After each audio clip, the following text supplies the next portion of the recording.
B for BJP और B for बलात्कार। जी हाँ, पिछले कुछ सालों में इन दोनों के बीच इतना भयंकर संबंध हो चुका है कि अंदाजा लगाना भी मुश्किल हो गया है कि सारे बलात्कारी बीजेपी में शामिल हो गए हैं या फिर बीजेपी ने सारे बलात्कारियों को अपनी वॉशिंग मशीन में बुला लिया है। लेकिन चिंता की बात यह है कि अब तक ये मामला लोकल था, फिर नेशनल हुआ और अब इंटरनेशनल हो गया है। जी हाँ, आप बिल्कुल सही सुन रहे हैं। बीजेपी से घनिष्ठता से जुड़े हुए कुछ लोग वैश्विक स्तर पर भारत का डंका बजा रहे हैं और वो भी कोरिया की लड़कियों को नौकरी देने के बहाने उनके ड्रिंक में ड्रग्स मिलाकर, उनके साथ घिनौना कांड करके और उसका वीडियो बनाकर, और वो भी एक दो बार नहीं, इस भाजपाई राष्ट्रभक्त के लैपटॉप से 47 वीडियो रिकॉर्डिंग मिली है कोरियन लड़कियों के साथ। इनकी पूरी कहानी हम विस्तार से आपको बताएंगे, एकदम दिल लगाकर सुनिएगा, क्योंकि ऑस्ट्रेलिया में इन्होंने जितना बड़ा किया है उसे सुनकर आपके होश उड़ जाने वाले हैं। एक और बात जान लीजिए, जिस भाजपाई आदमी ने इतना बड़ा खेल किया है, खबर है कि 2014 में गए थे, तब सारा आयोजन संभालने में ये व्यक्ति भी लगा हुआ था। ये पूरा खेल जब आप सुनेंगे तो यकीन मानिए भोजपुरी में आपकी खोपड़ियां घूम जाएगी। इस खबर को शेयर करते हुए मशहूर पत्रकार रवीश कुमार ने तगड़ा वाला तंज किया है और बहुत अच्छे तरीके से लपेटने का काम भी किया है, वो भी आपको दिखाएंगे। इसके साथ ही इस वीडियो में हम एक और बहुत ही महत्वपूर्ण मुद्दे पर चर्चा करने वाले हैं और वो है देश में अंतिम सांस ले रही पत्रकारिता को मृत्यु शैया पर लिटाए जाने की तैयारी। जी हाँ, भारत में पत्रकारिता को और ज्यादा गर्त में ले जाने और उसका पूरी तरह से भगवाकरण करने के लिए मोदी सरकार ने तगड़ा वाला उपाय ढूंढ लिया है। इसे लेकर कई पत्रकार संगठनों ने आकाशवाणी और दूरदर्शन के भगवाकरण के खिलाफ चेतावनी दी है। यह खबर भारत के भविष्य के लिए बहुत ही महत्वपूर्ण है। इस वीडियो में हमने बहुत सारी खबरों का संकलन नहीं किया है, क्योंकि दोनों ही मुद्दे अत्यंत संवेदनशील हैं। इसीलिए आप सभी से अनुरोध है कि इसे बहुत ही ध्यान से सुनिए और अपने अन्य संबंधियों तक अवश्य पहुंचाइएगा। पहले बात कर लेते हैं इन महाशय की। गले में बीजेपी का गमछा लगाए और कम से कम 16 दांतों का प्रदर्शन करते हुए इनका हंसता हुआ नूरानी चेहरा देखते जाइए और बारी बारी से इनके द्वारा विदेशों में बजाए जा रहे भारतीय डंके का स्वाद लेते जाइए। आपको जरा इनका परिचय दे देते हैं। इनका नाम है बालेश धनखड़, अप्रवासी भारतीय हैं, ऑस्ट्रेलिया में रहते हैं। खबरों के अनुसार ऑस्ट्रेलिया के भारतीय समुदाय में ये व्यक्ति प्रमुख हैसियत रखता है, यानी जाने माने आदमी हैं, बड़े आदमी हैं। कितने बड़े आदमी हैं आगे पता चल जाएगा। खबर यह भी है कि ये ऑफ बीजेपी के संस्थापक अध्यक्ष हैं। ऑफ बीजेपी का मतलब है ओवरसीज फ्रेंड्स ऑफ बीजेपी, यानी कि समंदर पार के बीजेपी के दोस्त। ये इस संगठन के अध्यक्ष हैं और ऑस्ट्रेलिया में भारतीय जनता पार्टी का समर्थन करते हैं। इतना ही नहीं, ये हिंदू काउंसिल ऑफ ऑस्ट्रेलिया के प्रवक्ता भी हैं। एक और बड़ी उपलब्धि सुन लीजिए। खबरों के अनुसार साल 2014 में जब भारत के प्रधानमंत्री नरेंद्र मोदी ऑस्ट्रेलिया गए थे, यानी सिडनी गए थे, तो यही बालेश धनखड़ प्रमुख आयोजनकर्ताओं में से थे। मुझे लगता है कि अब आप समझ गए होंगे कि ये कितने बड़े आदमी हैं। अब इस बड़े आदमी के बड़े बड़े कारनामे सुन लीजिए। इस आदमी पर आरोप है कि यह नौकरी देने का फर्जी इश्तेहार देते हुए कोरियन महिलाओं को अपने फ्लैट के करीब बड़े बड़े होटलों में बुलाता था इंटरव्यू के लिए। उन्हें ट्रांसलेटर की नौकरी देने की बात कह रहा था, यानी कि कोरियन भाषा से अंग्रेजी में ट्रांसलेट करने की बात कहा था।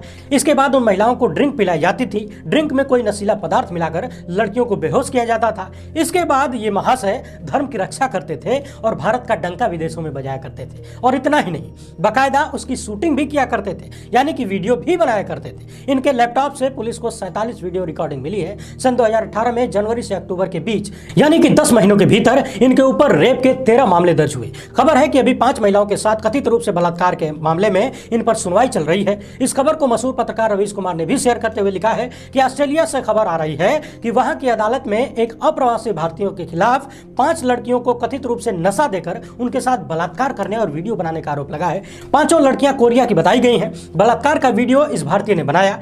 दिल्ली मेल नाम के अखबार ने इसका नाम बालेश धनखड़ लिखा है। बालेश का कहना है कि सभी 5 औरतों के साथ सहमति से सेक्स किया था, मगर वीडियो उनकी मर्जी के बगैर बनाया गया था। आगे रवीश कुमार लिखते हैं कि इस बीमार आदमी के कंप्यूटर से 47 वीडियो बरामद हुए हैं। ये सभी कथित रूप से बलात्कार और यौन शोषण के हैं। ये लड़कियों को बाकायदा कोड नंबर देता था कि किसका बलात्कार हो चुका है और किसका होना है। बाकी टाइम में ये धर्म की रक्षा में लग जाता था बेचारा। मैंने तो वहां के 2 अखबारों के आधार पर लिखा है। फिर भी भारत सरकार को और बीजेपी को अपने स्तर पर इसकी पुष्टि कर लेनी चाहिए। विदेश मंत्री चाहे तो वहां के राजदूत को इस काम में लगा सकते हैं। पिछले कई सालों में जिस तरह से बलात्कार की घटना और बीजेपी के लोगों के बीच आए दिन कोई न कोई संबंध निकल कर आ रहा है, बड़ी कंफ्यूजन पैदा होने लगी। बलात्कारियों को अपने भीतर समेट लिया है। एक और बात देखने वाली है, जहां संबंध नहीं मिलता है वहां बीजेपी के नेता और कार्यकर्ता जबरदस्ती संबंध दिखा देते हैं। कश्मीर की घटना को याद कर लीजिए, जहां बलात्कारियों के समर्थन में बीजेपी के नेताओं ने रैली निकाल दी थी। हाल ही में गुजरात की घटना को देख लीजिए। बिल्किस बानो के बलात्कारियों को, सजा याफ्ता दोषियों को भाजपा सरकार ने छोड़ दिया और बाकायदा उनका माल्यार्पण किया गया, लड्डू खिलाया गया, मानो बहुत बड़ा जग जीत कर आए हूं। वैसे इस मामले में आप क्या राय रखते हैं, कमेंट बॉक्स में जरूर बताइएगा। मुझे लगता है कि ऑस्ट्रेलिया में अब तो भारत का बहुत बड़ा डंका बज रहा होगा। मेरे ख्याल से 2024 में लोकसभा चुनाव में वहां भी बीजेपी को पार्टिसिपेट करना चाहिए। ऑस्ट्रेलिया जैसे देश में इतना मजबूत कैंडिडेट है अपना। ये महाशय तो वीडियो दिखा के ब्लैकमेल करके चुनाव जीत जाएंगे। वैसे ब्लैकमेल से याद आया, तमिलनाडु में विश्व हिंदू परिषद के एक नेता को इस आरोप में गिरफ्तार किया गया है कि उसने पादरी को बदनाम करने की धमकी देकर कथित रूप से रंगदारी मांगी थी, और वो भी 25 लाख। ये है महाशय, तस्वीर देख लीजिए। आरोपों के अनुसार विश्व हिंदू परिषद के नेता मुथुवेल ने पादरी से कहा कि 25 लाख रुपया दो, वरना स्कूली बच्चों को प्रताड़ित करने का आरोप लगाकर तुम्हें बदनाम करूंगा। तमिलनाडु अल्पसंख्यक आयोग के अध्यक्ष पीटर अल्फाज का कहना है कि यह कोई अकेली घटना नहीं है, ये विश्व हिंदू परिषद के लोगों का तौर तरीका बन गया है। सिर्फ स्कूल ही नहीं बल्कि ऐसे कई उदाहरण सामने आए हैं जहां दक्षिणपंथी समूह रोजाना धमकी देते हैं और पैसे की वसूली करते हैं। पुलिस को इस मामले की गहन जांच करनी चाहिए। द वायर की वेबसाइट पर यह खबर विस्तार से है, आप चाहें तो जाकर अच्छे से पढ़ लीजिए। अब बात कर लेते हैं भारत में बची खुची पत्रकारिता को मृत्यु शैया पर लेटाए जाने की साजिश की। जी हां, देश की आकाशवाणी हो या फिर दूरदर्शन या फिर जो अन्य प्राइवेट चैनल अपने संवाददाताओं के माध्यम से खबर उठाते हैं या फिर न्यूज एजेंसी के माध्यम से खबरें लेते हैं, जिसके बदले में मीडिया चैनल्स न्यूज एजेंसी को पैसा देते हैं, यानी कि खबर खरीदी जाती है। हमारे देश में कुछ बड़ी न्यूज एजेंसीज हैं जैसे कि पीटीआई, यूएनआई, इन्हें प्रमुख रूप से बहुभाषी न्यूज एजेंसी माना जाता है। लेकिन अब इन दोनों स्थापित न्यूज एजेंसियों को छोड़कर प्रसार भारती ने आकाशवाणी और दूरदर्शन के लिए हिंदुस्तान समाचार नाम की एक समाचार एजेंसी को अनुबंधित किया है, जबकि हिंदुस्तान समाचार नाम की न्यूज एजेंसी तुलनात्मक रूप से उन दोनों के स्तर की नहीं मानी जाती है। आप सोच रहे होंगे कि फिर सरकार ने ऐसा क्यों किया है, स्थापित एजेंसियों को छोड़कर एक अप्रसिद्ध एजेंसी को क्यों चुना गया है? तो यह समझने के लिए आपको हिंदुस्तान समाचार न्यूज एजेंसी के बारे में जरा सा जान लेना चाहिए। आरएसएस के वरिष्ठ प्रचारक और विश्व हिंदू परिषद के संस्थापक शिवराम शंकर आप्टे ने आरएसएस के ही विचारक एमएस गोलवलकर के साथ मिलकर साल 1948 में हिंदुस्तान समाचार की स्थापना की थी। माना यह भी जा रहा है कि जब से मोदी सरकार सत्ता में आई है, हिंदुस्तान समाचार सरकारी विज्ञापनों और अन्य प्रकार के संरक्षण का नियमित लाभार्थी रहा है, जबकि मोदी सरकार के पहले यह अस्तित्व के लिए भी संघर्ष कर रहा था। पत्रकार संगठनों की चिंता इस बात को लेकर है कि यदि इस एजेंसी को राष्ट्र के लिए प्राथमिक समाचार आपूर्तिकर्ता की भूमिका देने का कदम उठाया जाएगा तो यह भारतीय समाज और राजनीति का भगवाकरण, सांप्रदायिकता और ध्रुवीकरण करेगा।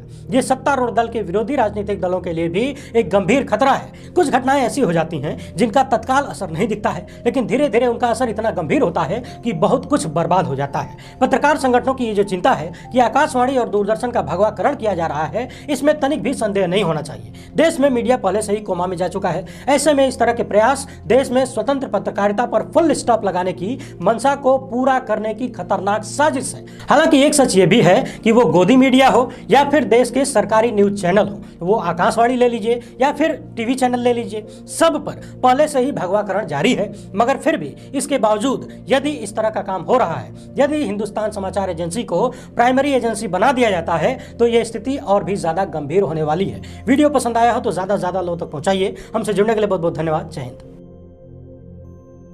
कितना घटिया हरकत करते हैं बीजेपी के नेता।